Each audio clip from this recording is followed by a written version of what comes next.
আমাদের এই চাঁদপুরের মানুষের আর কত অপেক্ষা করতে হবে এই রাস্তা সংস্কারের জন্য? আমার মনে হয় আমাদের এই দেশে এই মুহূর্তে সবচাইতে বেশি সমস্যা হচ্ছে আমাদের এই কুমিল্লা চাঁদপুরের রোডে। প্রতিনিয়ত অনেক অ্যাক্সিডেন্ট হচ্ছে, আপনারা দেখুন রাস্তার কি অবস্থা। এখানে পুল লেন হওয়াটা অনেক আগেই প্রয়োজন ছিল, কিন্তু এখন পর্যন্ত যে পুল লেন তো দূরের কথা, এই রাস্তার কোনো সংস্কারের লক্ষণই দেখা যাচ্ছে না।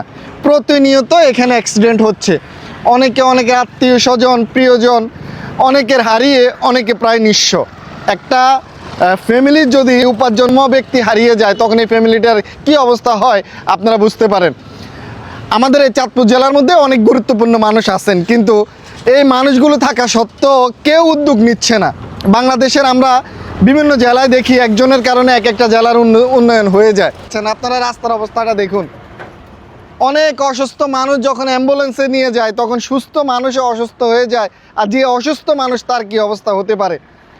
এই ভিডিওটুকু আপনারা যারা গুরুত্বপূর্ণ দায়িত্বে আছেন অবশ্যই দেখবেন কিভাবে কি করা যায়। লক্ষ লক্ষ মানুষকে মুক্তি দিন এই রাস্তা সংস্কার করে।